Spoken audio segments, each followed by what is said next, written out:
하나님께서 부르신 비전의 사람이라고 하는 제목 가지고 함께 하나님의 말씀을 나누려고 합니다. 여러분 모두가 다 인생을 살아오면서 저마다의 상처들을 하나 정도는 안고 살고 있지 않나라는 생각들이 드는데요. 두려움만큼 사람들을 참 힘겹게 하는 게 있을까라는 생각이 듭니다. 두려움이 우리에게 찾아오는 방식은 또 방법은 참 다양한 것 같아요. 어떤 상처를 통해서 우리에게 찾아오기도 하고, 어떤 사건이나 어떤 사고를 만났을 때 우리 안에 참 독특한 트라우마들이 생기게 되는 것이죠.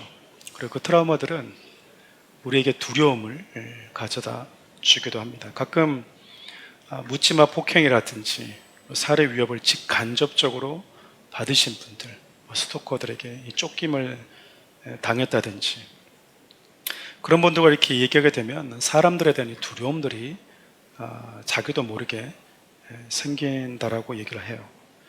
너무나 당연한 현상이겠죠. 그 두려움들이 생기게 되면 사람들을 만나는 것도 참 힘들고요. 그리고 바깥으로 나가는 것도 참 많은 용기가 필요한 것 같습니다. 예전에 한 이 금융권에서 가정의 어려움 때문에 돈을 빌렸던 친구와 대화한 적이 있었는데, 전화만 오면, 전화 벨소리만 울려도 혹시나 그 사람들이 돈 갚아라고 하는 소리가 아닐까, 혹은 전화벨이 울리지도 않았는데도 불구하고 전화벨이 울린 것처럼 그런 환청에 시달리기도 했다는 얘기도 들었습니다. 벌떡벌떡 놀라는 거죠. 이처럼 어떤 일들로 인해서 두려움을 느끼거나 누군가로부터 위협을 느낄 때, 이 죽음의 위협을 느낄 때 우리 어떤 심정일까? 어떤 심정일까? 성경에도 여러분 참 수많은 사람들이 두려움의 터널을 지난 인물들이 있었죠. 대표적으로 우리 구약의 한 인물만 좀 살펴보겠습니다. 시편 31편 13절부터 우리 15절 함께 읽어볼까요? 내가 무리의 비방을 들었으므로 사방이 두려움으로 감싸였나이다. 그들이 나를 치려고 함께 의논할 때에 내 생명을 빼앗기로 꾀하였나이다. 여호와여, 그러하여도 나는 주께 의지하고 말하기를 주는 내 하나님이시라 하였나이다.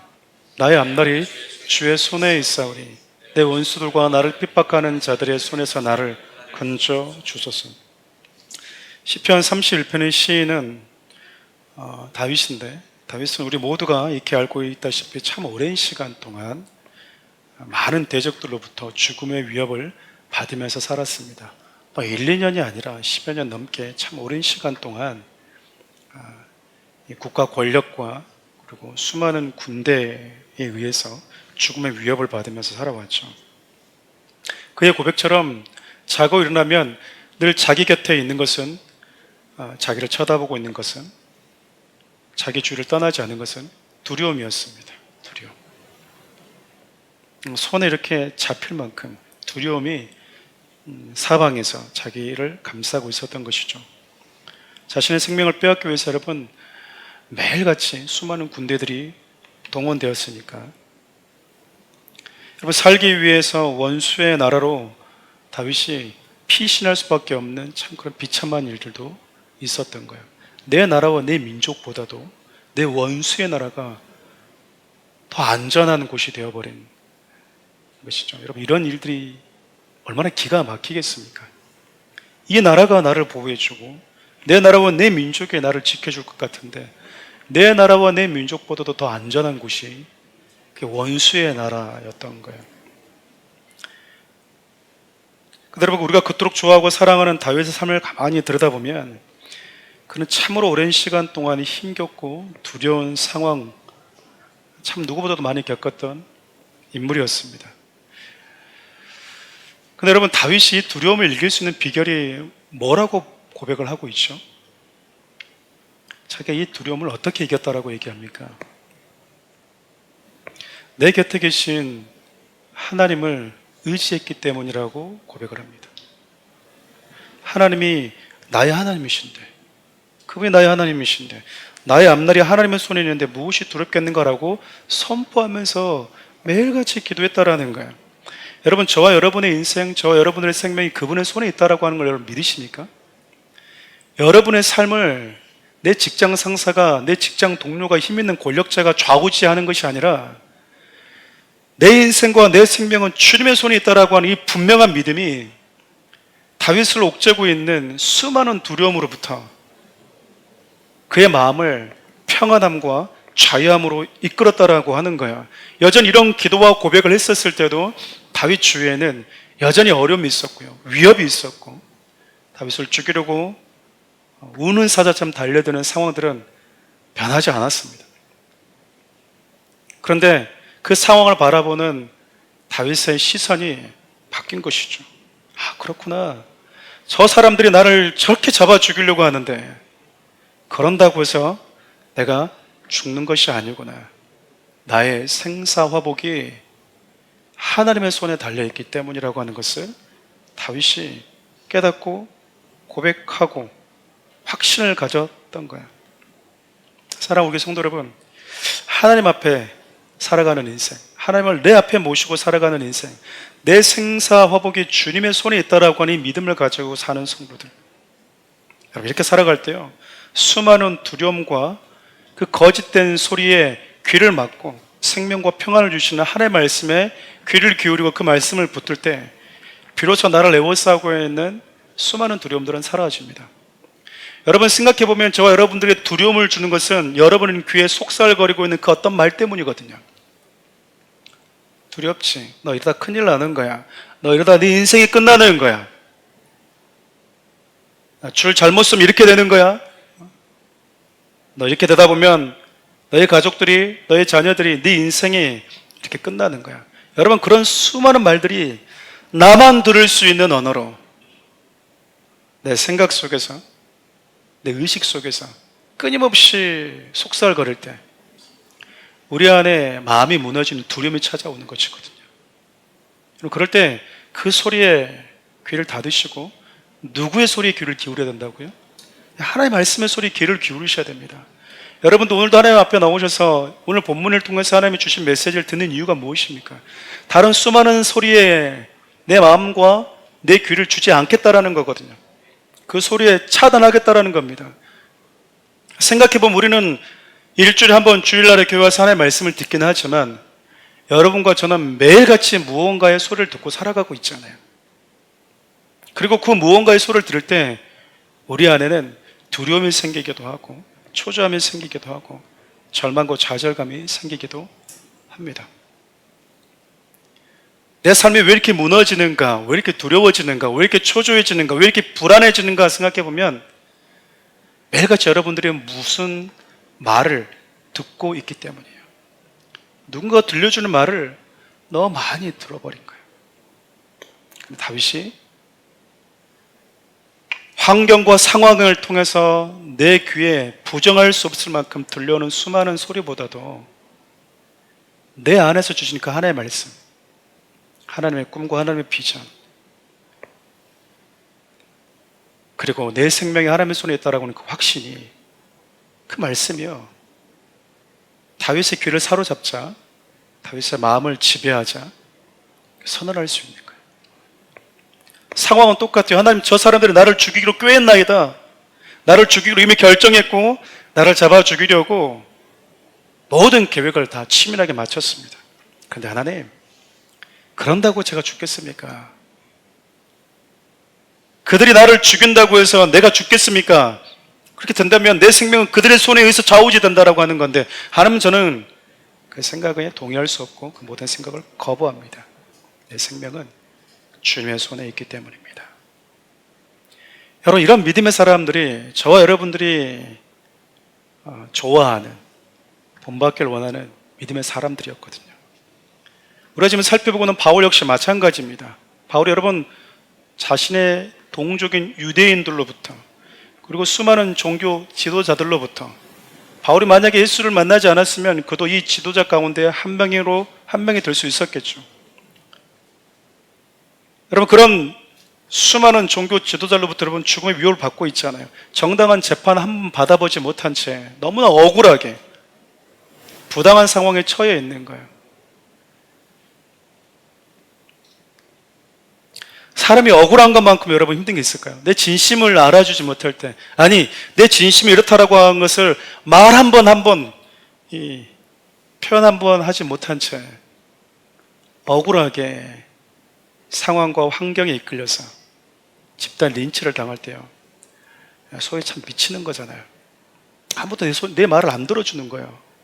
억울해 죽겠는데 말을 못하는 거죠. 그렇게 처절하게 그리고 철저하게 혼자 고립되어 있을 때 바울 곁에 누가 와주셨다고요? 우리 주님이 서 계셔 주셨습니다. Stand by me. 말 그대로 그냥 내 곁에 오셔서 그분이 서 주신 거예요. 여러분 곁에 우리 주님이 서 계심을 믿으십니까? 여러분, 그 눈이 있어야 되거든요.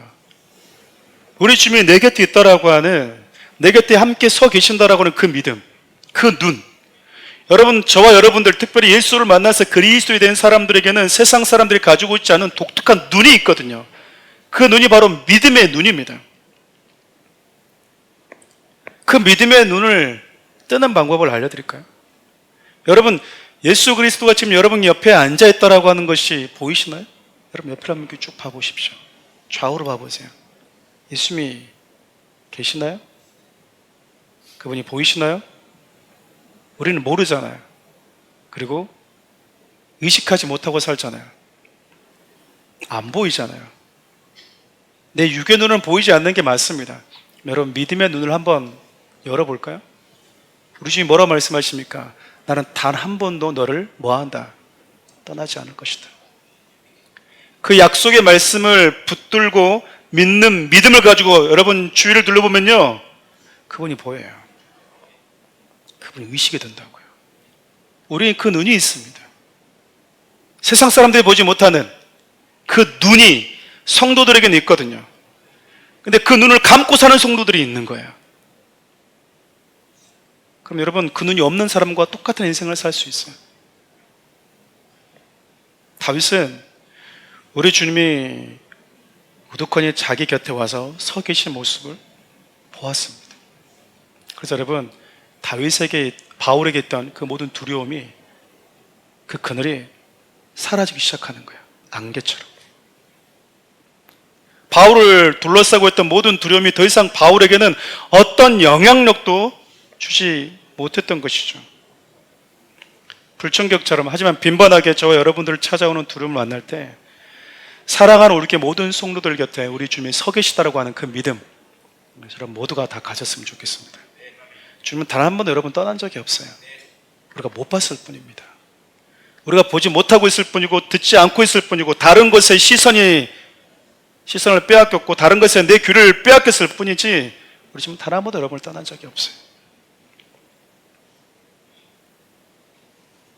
근데 여러분, 예수님께서 바울 곁에 그냥 가만히 서서 침묵만 하고 계신 것이 아니라요, 그게 비전을 주십니다. 네가 반드시 로마로 가야 될 것이다. 로마에 가서 복음을 전하게 될 것이다. 이 말이 무슨 말입니까? 너 여기서 안 죽는다는 뜻이에요. 안 죽는다. 나는 죽을 것 같거든요, 지금. 나는 지금 미쳐버릴 것 같거든요. 나는 진짜 너무 힘겨워서 다 놔버리고 싶거든요. 여기서 내 인생이 끝날 것 같거든요. 근데 하나님이 안 끝나. 아직 안 끝났어.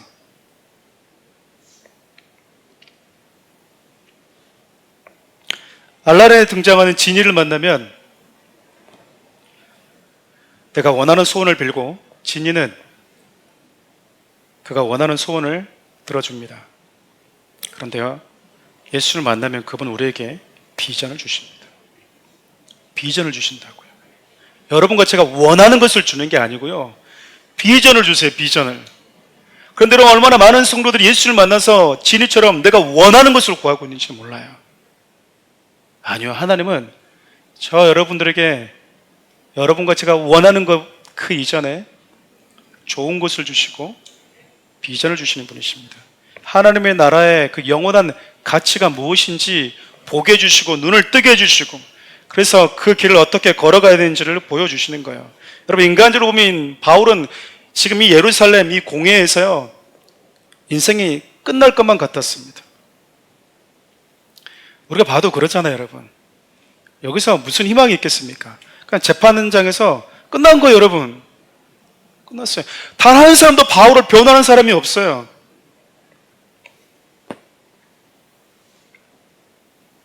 변호사가 없다고 자기를 보호해줄 수 있는.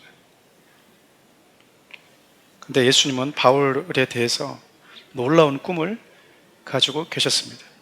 세상은 알지 못하고 관심도 없는 꿈, 별로 비중을 느끼지 못하는 그 꿈, 그러나 바울은 너무나 중요하게 꾸고 있었던 그 하나님의 나라에 대한 꿈, 하나님께서 그 꿈을 바울에게 주고 있는 거예요. 하나님께 주신 비전과 계획의 어떤 과정을 통해서 우리 인생 가운데 이루어지는지를 좀 살펴보려고 합니다. 내 삶 가운데, 그리고 저와 여러분 삶 가운데서 동일하게 당신의 꿈과 비전을 이뤄가실 그 하나님의 그 신실함을 오늘 본문을 통해서 여러분과 제가 좀 엿볼 수 있었으면 좋겠어요. 앞서 얘기했던 것처럼 여러분, 지금 바울의 상황은 아주 좋지 않습니다. 달라진 게 없어요. 주님이 곁에 계시는 게 보이는데 그의 마음의 두려움은 사라졌는데 상황은 달라지지 않았습니다. 여러분과 제가 알아야 될 게 그거라니까요. 하나님이 우리를 찾아오시면 상황이 달라지기보다 먼저 하나님을 바라보는 내 마음이 달라지기 시작해요. 우리 안에 그 세상의 그 두려움을 뛰어넘을 수 있는 용기와 평안이 먼저 주어집니다. 우리는 그걸 떠나서 무엇부터 없애달라고 그럽니까? 상황을 없애달라고 그러는 거예요. 그래서 빌립보서 4장 6절, 7절, 8절 무슨 말씀이죠? 아무것도 염려하지 말고 기도와 간구로 너희 구할 것을 감사함으로 하나님께 아뢰래요. 그러면 뭐 해주겠답니까? 모든 지각에 뛰어나신 하나님께서 그리스도 예수 안에서 너희들의 뭘 지켜주신대요? 생각과 마음을 지켜주시겠대요. 우리가 염려하는 것은 상황 때문이고 환경 때문인데, 누구 때문인데, 이런 형편 때문인데, 하나님은 너희들이 염려하는 이유는 상황과 환경이 아니라 생각을, 마음을 하나님이 지켜주지 않기 때문이라는 거예요. 다시 말하면 우리의 생각과 마음을 그분이 지켜주시면 우리가 기도하고 있는 모든 상황들 속에서 우리가 느끼고 경험하는 그 모든 상황과 환경을 뛰어넘을 수 있다는 거잖아요. 바울 곁에 여러분, 우리 주님이 와주셨습니다. 달라진 건 그런데 아무것도 없었습니다. 오히려 상황이 더 좋지 않아요. 왜냐하면 바리새파와 사두개파 분쟁으로 인해서 공회에 바울에 대한 재판의 결과가 안 나왔잖아요. 그러니까 바울을 죽이기 전에는 아무것도 먹지 않겠습니다라고 결단한 40여 명의 사람들이 모이기 시작한 거예요. 한 사람도 아니고 여러분 40여 명이 되는 사람이 금식까지 하면서 나 죽이겠다고 그러면 여러분 그 얼마나 무서울까요? 돌이켜보면 바울의 인생은 핍박, 폭행, 죽음의 위협의 연속이었던 것 같아요. 복음을 전하기로 시작했던 1차 전도 여행부터 3차 전도 여행까지 바울은 여러분 끊임없이 이 죽음의 위협에 시달려야 했습니다. 그것도 자기 동족들로부터. 그리고 오늘 유대인 40여 명이 금식까지 하면서 작정하고 자기를 죽이겠다고 그 결사단이 조직됐어요. 이렇게 여러분 사도행전을 쭉 살펴보면서 여러분들은 어떤 생각을 하고 계신지 모르겠어요. 좀 요즘 시대 신앙생활과 좀 이질감을 느끼십니까 혹시? 좀 우리랑 좀 상관없는 시대인 거, 우리가 좀 상관없는 것 같다는 생각을 혹시 하고 계십니까? 근데 저는 사도행전을 여러분과 나누면서요, 우리 각자의 신앙의 노선을 꼭 한 번은 정말 진지하게 좀 점검해 봤으면 좋겠다라는 생각을 하게 돼요. 왜냐하면 예수를 만난 바울의 신앙의 여정이 오늘날 많은 교인들과 색깔이 다를 때가 참 많기 때문에 그래요. 예수님을 믿고 내 삶의 어려움이 찾아오면 참 속상하고, 교회 공동체 안에서 무슨 일이 일어나면 마음이 상하고, 그래서 예배도 드리기 싫고 기도도 하기 싫고 성경도 보기도 싫어지는, 정말 작은 말 한마디 한마디 쉽게 마음에 무너질 수 있는 그 연약한 모습들이 저와 여러분들이 다 있잖아요. 교회를 가니 안 가니, 뭘 하니 안 하느니, 우리는 그럴 수 있거든요. 그게 여러분 참 불행하게도 지금의 많은 교회와 교인들의 자화상 아닐까요? 여러분, 일반적인 사람들은 예수를 믿고 전한다고 하는 이유 때문에 바울과 같이 그렇게 극렬하게 예수 그리스도를 복음을 전했다고 하는 그 이유 때문에 죽음의 위협을 받는다면 일반적인 성도들은 어떻게 할까요? 한 템포 쉬고 가지 않겠습니까? 내가 가지고 있는 신앙 열심도 조금 다운시키고 강도와 농도에 있어서 많이 줄여지지 않겠어요? 이 정도까지는 아니지. 근데 이렇게까지는 좀 너무 오바야. 내가 주를 위해서 이렇게까지는 좀 하려고 하지 않았어. 근데 여러분, 바울이나 저와 여러분의 믿는 분은 똑같지 않나요? 바울이 믿는 분은 다르고 저와 여러분들 믿는 분은 다른가요? 똑같은 분 믿고 있잖아요. 그런데 신앙의 열정과 신앙의 색깔과 내용은 똑같다고 말하기 쉽지가 않잖아요. 가끔 하나님은 감당할 시험밖에 주지 않는 분이라고 기도하는 분들이 계세요. 그 표현 한켠에는요, 하나님 감당할 수 없으니까 너무 힘든 일은 내게 주지 마세요 라고 하는 그 바람이 섞여 있잖아요. 하나님께서 바울을 다루듯 저와 여러분들을 다루면 좋겠습니다. 그랬으면 좋겠습니다. 생각하고 아멘 안 하신 것 같은데. 저도 그러고 여러분도 그러고 뭐든지 감당할 수 있는 사람, 그 모든 것을 감당할 수 있는 성도들, 하나님이 무언가를 맡길 때 고민하지 않는 성도들. 이러다가 깨져버리면 어떡하지? 이러다 돌아서면 어떡하지? 마음 상하면 어떡하지? 그런 염려를 하지 않는 성도들.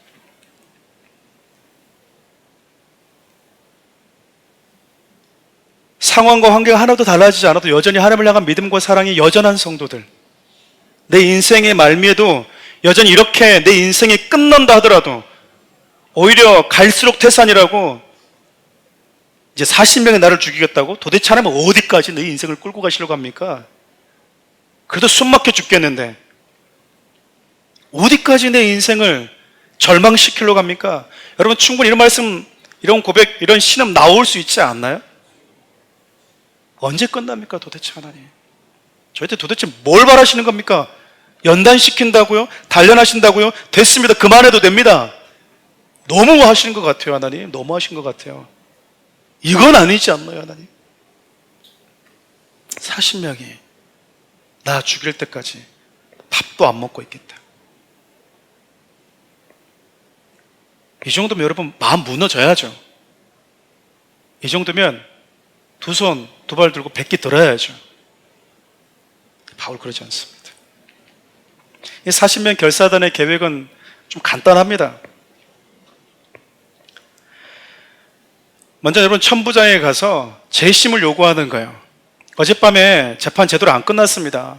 사두개파와 이 바리새파가 분쟁하면서 흐지부지 돼가지고 재판을 정확히 제대로 못했으니까 재심을 요청합니다. 그러니 바울 데리고 다시 한번 와주십시오. 저희 공회를 한번 와주십시오. 그러면은 천부장은 뭐 할까요? 바울 데리고 아직 안 끝났다고? 재판이 아직도 안 끝났다고? 알았어. 그리고 데려올 거 아닙니까? 그 데려오는 그 길목을 우리가 매복하고 있을 거니까 그때 덮쳐서 죽이겠습니다. 그러니까 대제사장님, 재심만 요청해서 천부장이 바울만 데리고만 오면 됩니다. 그럼 제가 알아서 다 끝내겠습니다.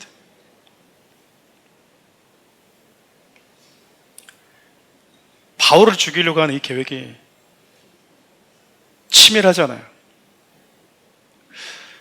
여러분, 생각해 보면 사단은 지금껏 수많은 믿음의 사람들을 위협해 왔습니다. 왜냐하면 하나님은 믿음의 사람들을 통해서 당신의 구원의 역사를 이루어 오셨거든요.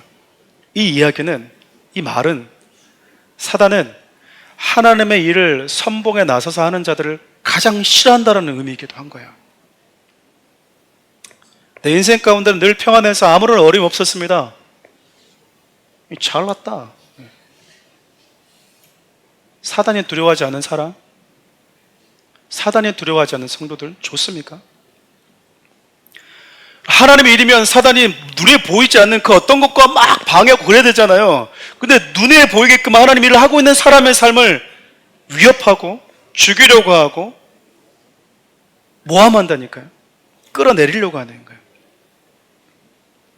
여러분들이 하나님의 사람으로 살아가고 있다면 사단은 충분히 여러분 인생 가운데 그럴 수 있어요. 여러분이 믿음으로 살려고 다짐했습니까? 양육받으려고 말씀을 붙들려고 다짐했습니까? 여러분, 사단은요 끌어내립니다.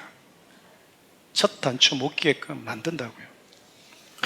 사랑하는 우리 교회 와서 믿음 한번 생활 잘해보려고 그랬는데 이게 뭐야? 그럴 수 있어요. 요즘 여러분 유튜브를 보면 지금 반대편에서 무슨 일이 일어나고 있는지도 우리가 쉽게 알 수 있는 시대가 되어버렸잖아요. 여러분, 우리 곁에 노골적으로 사탄 교회를 세워서 사탄을 숭배하는 사람들이 있어요. 이들의 목적이 뭔지 아세요? 이들의 목적은 단순합니다. 교회를 무너뜨리고 교회가 세워지지 못하게 만들고 교회 성도들을 위협하고 무너뜨리는 겁니다. 사탄 숭배자들 가운데는 여러분 열정적으로 금식하면서 교회가 세워지는 것을 반대하고요, 성경을 왜곡되게 번역합니다. 아시는 분은 아시겠지만 여러분, 중국에는 이미 성경에서 예수 그리스도를 살인자로 번역해놨어요. 성경 보고 싶으면 봐라 그 말이에요. 여러분, 아이들이 무슨 관심이 있겠습니까? 뭘 알겠습니까? 그냥 주는 대로 읽는 거지, 교과서인 줄 알고. 그러니까 교과서 보면서 아이들이 뭐라고 그러는 거야? 우리 조상이 원숭이라고 그러는 거야. 우리 조상님은 원숭이면 동물원에 우리 조상님들 모셔두면 안 되죠. 그렇지 않나요? 조상님들에게 감히 바나나를 던져주는 사람이 어디 있습니까? 네. 그리고 여러분, 사탄 숭배자들은 권력자들과 결탁해서 성경에 반하는 법안을 만들기도 합니다. 또한 자신 있는 지역에요, 영향력 있는 믿음의 사람들이 와서 복음을 전하고 기도를 한다. 어떤 강사가, 특정한 강사가 온다. 여러분, 그 모임이 제대로 이루어지지 못하도록요 방해하고 회방하고 금식하면서 기도해요. 그들도. 여러분, 사탄을 숭배하는 자들도요 교회를 무너뜨리고 하나님의 나라가 세워져 가지 못하도록 방해하기 위해서 금식까지 한다라는 거예요. 근데 여러분, 복음을 이렇게 방해하는데도 불구하고 참된 진리를 가지고 있는 성도들인 저와 여러분들은 하나님을 향한 열심과 열정을 얼마나 가지고 있는지 생각해 봐야 돼요. 제 얘기가 아니고 오늘 본문에서 저와 여러분들에게 던지고 있는 메시지입니다. 봐라, 하나님의 복음을 전하는 바울을 저렇게 죽이기 전에는 밥도 먹지 않겠다고 저렇게 결단한 사람이 있는데, 내 인생 가운데, 내 가정 가운데, 내 삶 가운데 하나님의 뜻이 이루어지지 않는다면, 그 뜻이 이루어질 때까지 하나님, 저는 식음을 전폐할 테니 하나님 알아서 하십시오, 일해 주십시오, 이렇게 간절히 기도하는 자들은 있느냐라고 우리가 지금 질문을 던지고 있는 거예요. 아니겠어요? 40명 여러분 결사대 열정을 한번 봐보세요. 너무나 결혼하잖아요. 누가 시킨 게 아니에요. 대세상이 시킨 게 아니잖아요. 자기들끼리 하겠대요. 3선 모여가지고 40명이 내버린 거예요. 뜻이 모아졌다고요. 야, 우리 이왕 할 거, 야, 다윗 죽이고 나서 그때 샴페인 한번 마시자. 결혼하지 않습니까? 세상 여러분, 이렇게 노골적으로 주님의 몸된 교회와 복음을 전하는 자들을 회방하고 있어요. 그런데 그것에 대처하는 우리는 하나님의 말씀을 중심으로 대처하기보다는 대한민국에 흐르고 있는 유교적 관점을 가지고 대처하려고 할 때가 많아요. 유교에서 가르쳐준 대로 대처하려고 한다고요. 하나님의 말씀이 우리에게 말해주는 대로 영적 싸움을 싸우고 대처해야 된다고 저는 믿어요. 여러분 아시다시피 사단의 이런 결연한 의지와 계획도 수포로 돌아가고 맙니다. 왜냐하면 이 땅의 모든 구원의 역사는 사단에 의해서 이루어져 가는 것이 아니라 하나님에 의해서 이루어져 가고 있기 때문에 그래요. 인간적으로 보면, 그리고 상황적으로 보면 바울은 이 40명의 결사대에 의해서 그냥 딱 죽어야 되는 거예요. 죽을 날만 딱 기다리고 있는 거예요. 도가니 된 생쥐처럼. 그리고 하나님께서 바울 곁에 서서, 예수님께서 바울 곁에 서셔서 바울에게 줬던 그 로마에 대한 복음에 대한 비전도 성취되지 않을 것 같습니다. 끝난 것 같아요. 근데 여러분, 반전이 일어나죠. 반전이. 성경에 딱 한 번 등장하는 바울의 생질, 이름도 등장하지 않은 바울의 조카. 갑자기 친구가 등장을 하는 거예요. 그리고 그가 바울에게 와서 지금 바리새인들이, 유대인들이 삼촌을 죽이기 위해서 무슨 계획을 짜고 있는지 알려줘 버립니다. 우리 16절 함께 읽어볼까요? 바울의 생질이 그들이 매복하에 있다함을 듣고 와서 영내에 들어가 바울에게 알린지라. 무기가 이렇게 제 주위를 맴돌면서. 바울의 생질이 여러분 누구인지 정확한 자료는 없어요. 다만 바울에게 누이가 있었고 그 누이의 자녀가 아닐까. 바울이 여러분 가말리엘 문화에서 공부를 했기 때문에 상당히 명성 있고 영향력 있는 집안이었기 때문에 많은 학자들은 바울의 누이가 바리새인과 결혼하지 않았을까? 아니면 바리새파와 연관이 있는 가까운 쪽이었지 않을까? 그렇기 때문에 바리새인들이 알고 있는 이 계획을 알고 있지 않았겠습니까? 조카가 와서 뭐 해준 거예요? 다 알려줘 버린 거예요. 하나님께서 설마 이 녀석이 바울에게 가서 알려줄까? 그 설마했다는 그 바울의 조카가 바울을 죽이려는 음모를요 드러내버린 거예요. 그리고 바울이 백부장을 불러가지고 이 청년을 천부장에게 좀 인도해 달라. 그러면 이 친구가 천부장에게 전할 메시지가 있을 것이다.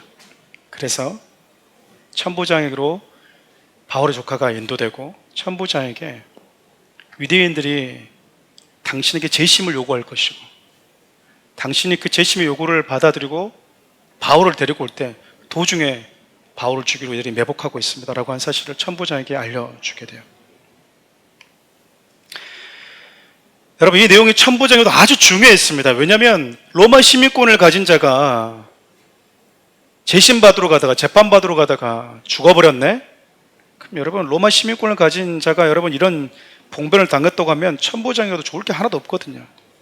그래서 천부장이 어떤 결정을 내리냐면 이들이 자기가 와서 재심을 요청하기 전에 밤 9시에 다 쉬고 자야 되는데 밤 9시에 자동차도 없고 가로등도 없는 그 시대에 바울을 데리고요 예루살렘을 떠나서 가이사로 바울을 데리고 가버립니다.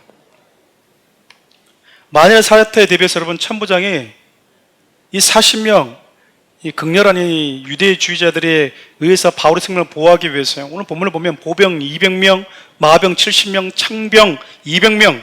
당시 여러분 이 예루살렘에 주둔한 로마 군대가 한 600여 명 가까이 됐대요.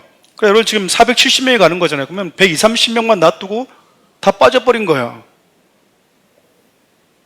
그리고 바울을 위해서 뭘 준비하죠? 말 준비합니다.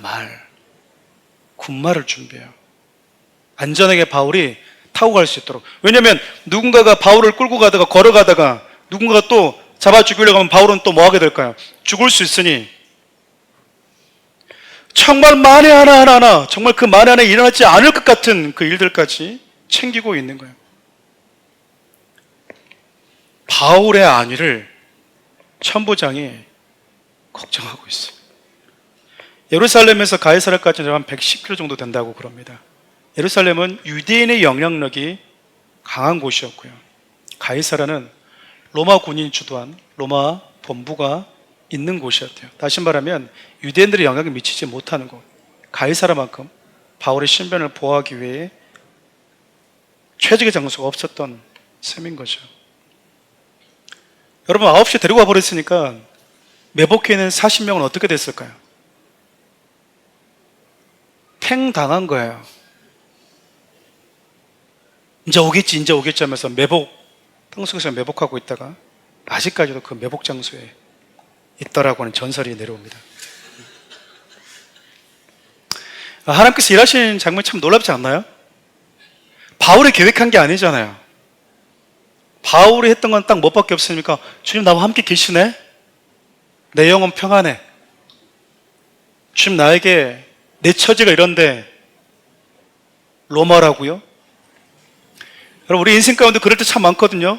나 지금 목구멍에 포도청인데 나 지금 숨 하나 내쉬고 살고 있는데 하나님 나한테 꿈을 주신다니까요? 꿈을 주세요.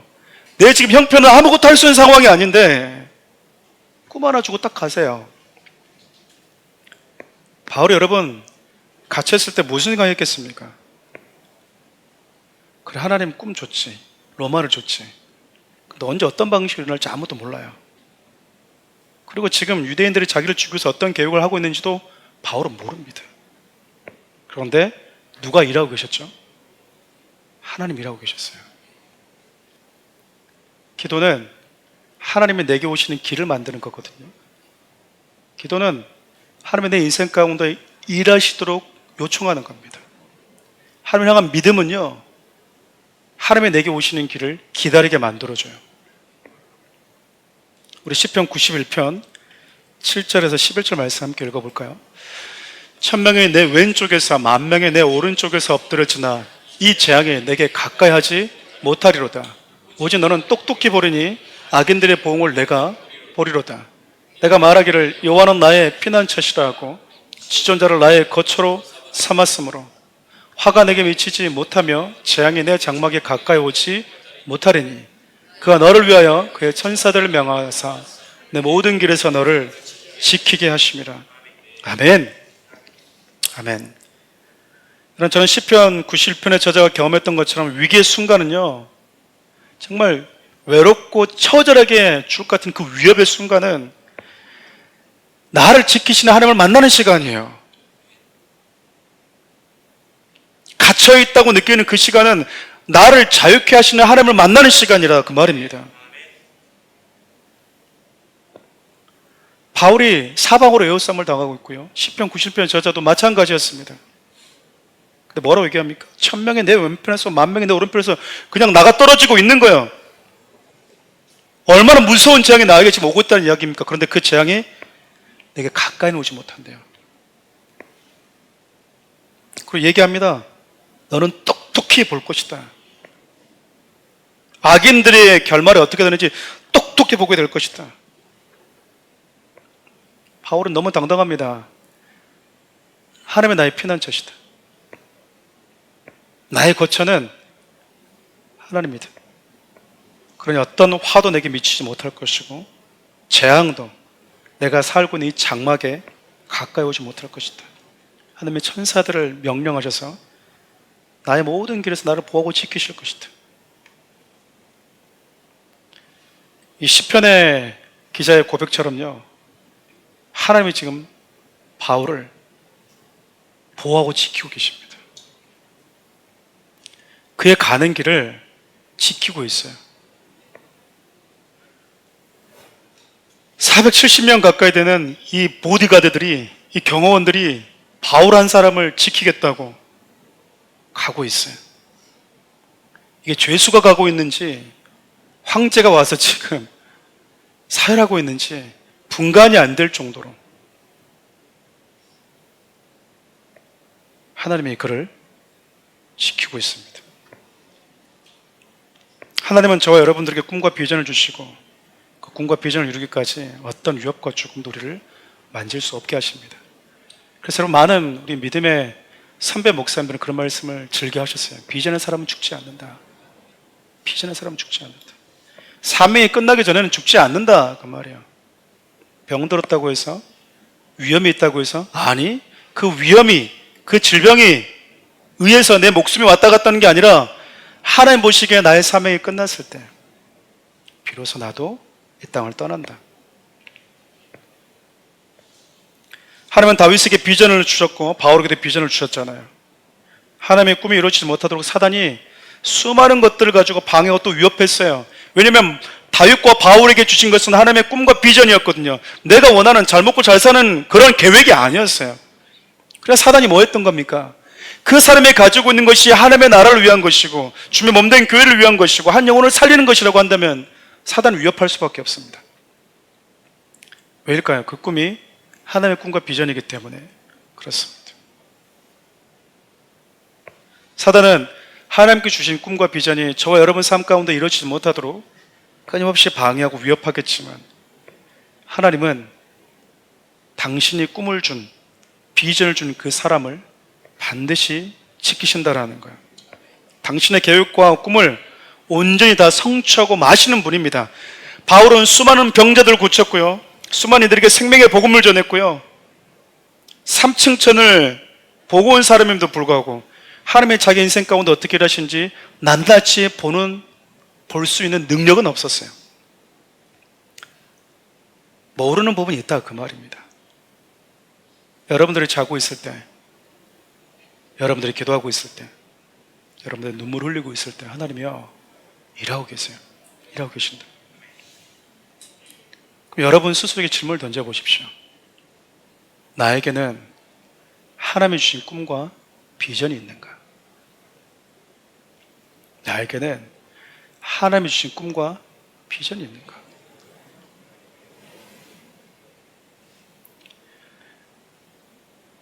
몇십억 가진 사람은 100억 만드는 게 꿈이래요. 몇백억 가진 사람 여러분 1000억 만드는 게 또 꿈이랍니다. 몇천억 가지고 있는 사람 여러분 1조 클럽에 가입하는 게 또 꿈이래요. 너무 불쌍하지 않나요? 그렇게 못 찾은 겁니까? 그런 꿈 말고요. 여러분 스스로 질문을 던져보세요. 하나님은 나에게 무슨 꿈을 주셨지? 그분은 나에게 무슨 비전을 주셨지? 바울은 로마라고 하는 비전을 받은 사람이에요. 그리고 그곳에서 예수 그리스도의 복음을 전하기 위한 비전을 받은 사람이었거든요.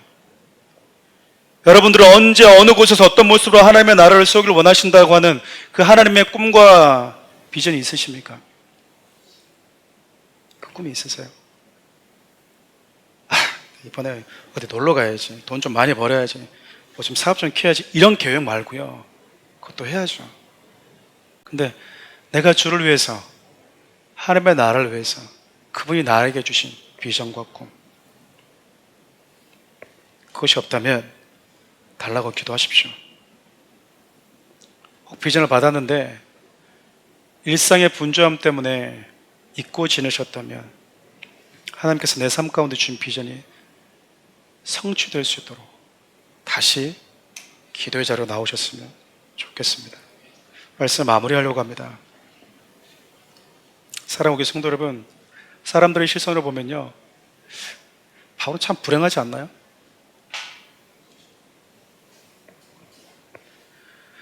목숨 하나밖에 없는데 바울의 목숨을 원하는 자들은 너무나 많잖아요. 그리고 상황과 환경을 둘러보면 내 앞에도 내 좌우에도, 욥의 표현을 빌리면 주님이 안 계신 것 같아요. 그때에도 그분을 신뢰하면서 여러분 걸어가실 수 있으시겠습니까? 하나님이 내게 주신 비전이 무엇인지는 알고 있지만 그 비전이 내 인생 가운데 구체적으로 어떻게 성취될지는 저 여러분도 모르고 바울도 모릅니다.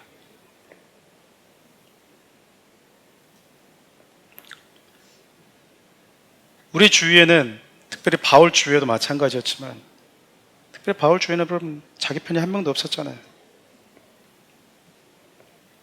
그런데 하나님이 그를 지키고 보호하시기 위해서 사용하셨던 사람들 한번 봐보세요. 천부장이 바울을 좋아했나요? 바울 편이었습니까? 아니었잖아요. 그 권력자가, 그 힘 있는 자가 바울의 안위에 대해서 걱정할 만큼 바울을 사랑한 사람이었습니까? 적어도 우리가 생각하는 나의 도움은 나를 사랑한 사람에서 올 것 같잖아요. 적어도 나의 보호자는 특별히 하나님 나를 지키신다면 그래도 나를 사랑하는 사람, 나를 아껴준 사람으로부터 올 것 같잖아요. 여러 힘들었을 때 한번 눈을 감고 한번 상상을 해보세요. 만일 내가 극한 어려움에 처한다면 우리 교회 중에서 성도 중에서 누가 나를 도와줄까 한번 생각해 보세요. 몇 명 있잖아요. 그렇지 않나요? 없습니까?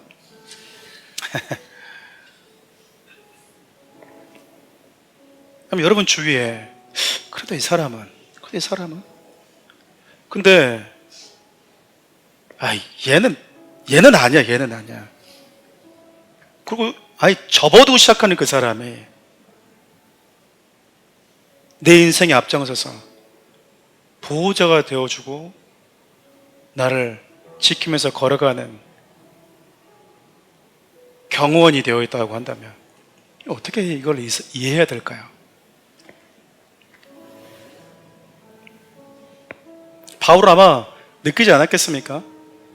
그는 선교 여행을 1차, 2차, 3차 전도 여행을 하면서 그의 마음속에 새겨진 것이 있잖아요.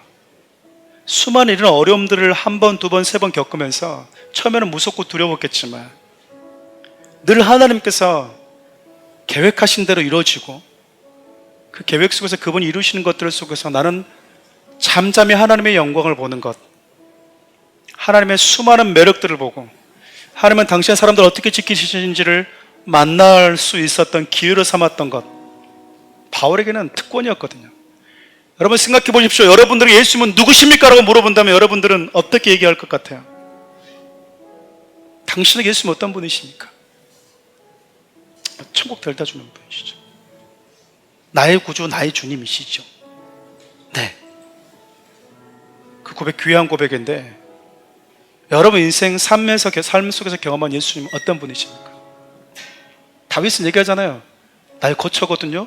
나의 피난처거든요. 내가 피할 바위거든요. 나의 요새거든요. 나의 방패거든요.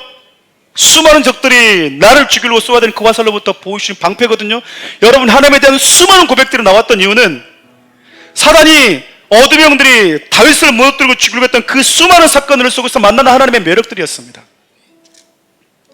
여러분들에게 하나님에 대한 그 풍성한 경험들이 있냐 그 말이에요. 있으십니까? 마지못해서 어렸을 때 배웠던 것 학습되어져 있는 고백 말고 여러분 바울은 또 하나님의 모습을 만납니다. 하나님을 신뢰하고 있었지만 그분이 이 기가 막힌 상황에서 나를 어떻게 도대체 로마로 데려간다라는 거지? 여러분 470명과 함께 예루살렘을 탈출해서 밤 9시에 가이사로 가고 있을 때 어떤 군인들은 피곤해 죽겠네 네가 뭐라고 이 자매 우리를 깨워가지고 가이사가 또가 110km까지 가야 돼. 여러분 강행군이에요. 여러분 40km 행군이야. 여러분 강행군이거든요. 근데 유일하게 말 타고 가는 바울은 무슨 고백하면서 갔겠습니까? 하나님은 여전히 놀라우신 분이십니다. 하나님 맞습니다. 내 삶은 으르렁대는 내 주위에 있는 두려움으로부터 좌우지될 수 있는 것이 아니군요. 나의 모든 생명은 주님의 손에 있는 게 맞습니다. 여러분 그 벅찬 감격과 감사의 마음 가지고 말 타고 가고 있지 않겠습니까? 여러분도 어려운 터널 지나가실 때 낙심하지 마십시오. 여러분들이 수없이 고백하고 찬양했던 여호와는 나의 빛이요 네! 하나님 여러분의 인생 가운데 빛이라고 하는 것을 경험하는 시간이에요. 경험하는 시간이에요. 나 혼자 낭떠러지에 그냥 매달리는 것 같은 그 대롱대롱 매달리는 것 같은 그 절박함과 그 긴장감과 그 위급함 속에 여러분 생각하십니까? 나를 잡고 계신 주님의 손에 얼마나 강한지를 경험하는 시간이 될 거야. 하나님의 부르신 자들, 하나님의 꿈과 비전이 있는 그 인생은 세상의 어떠함에 따라서 좌우되지 않습니다. 전 여러분들이 하나님의 바우르셨던 이 꿈과 비전의 사람이 되었으면 좋겠어요. 여러분들에게 로마가 있었으면 좋겠습니다. 그냥 곁에 서 계신 하나님만 만나지 마시고 곁에 서셔서 내가 너를 보면 자꾸 꿈이 생각나야. 너를 보면 너 하고 싶은 게 참 많아. 근데 여러분 같은 부모도요 자녀들 곁에 그냥 보호만 해주고 어이구 그랬어라고 위로해주고 끝나는 애가 있고요, 어떤 녀석 보면 얘랑 같이 어디도 가고 싶고요 하고 싶은 게 참 많은 애들이 있어요. 여러분 하나님께 어떤 삶을 살고 계십니까? 늘 함께 하시는 것만 경험하고 계십니까? 아니면 하나님이 저와 여러분들을 볼 때 내가 꾸고 있는 꿈이 있는데 너와 함께 꾸고 싶다, 너와 함께 그 일을 이루고 싶다. 저는 하나님께 시선을 두고 살아가는 자들에게 우리의 인생은 우리의 삶으로 끝나는 것이 아니라 그분의 손에 들려진 저 여러분들의 인생은 또 하나의 하나님의 구원의 역사가 된다고 믿습니다. 21세기에도 여전히 살아계신 그 하나님을 경험한 자들이 있고요, 사랑하는 우리 성도들이 그 예수 그리스도를 경험하며 살았으면 참 좋겠습니다. 이 찬을 좀 주님께 올려드리고 그 다음에 나갔으면 좋겠습니다.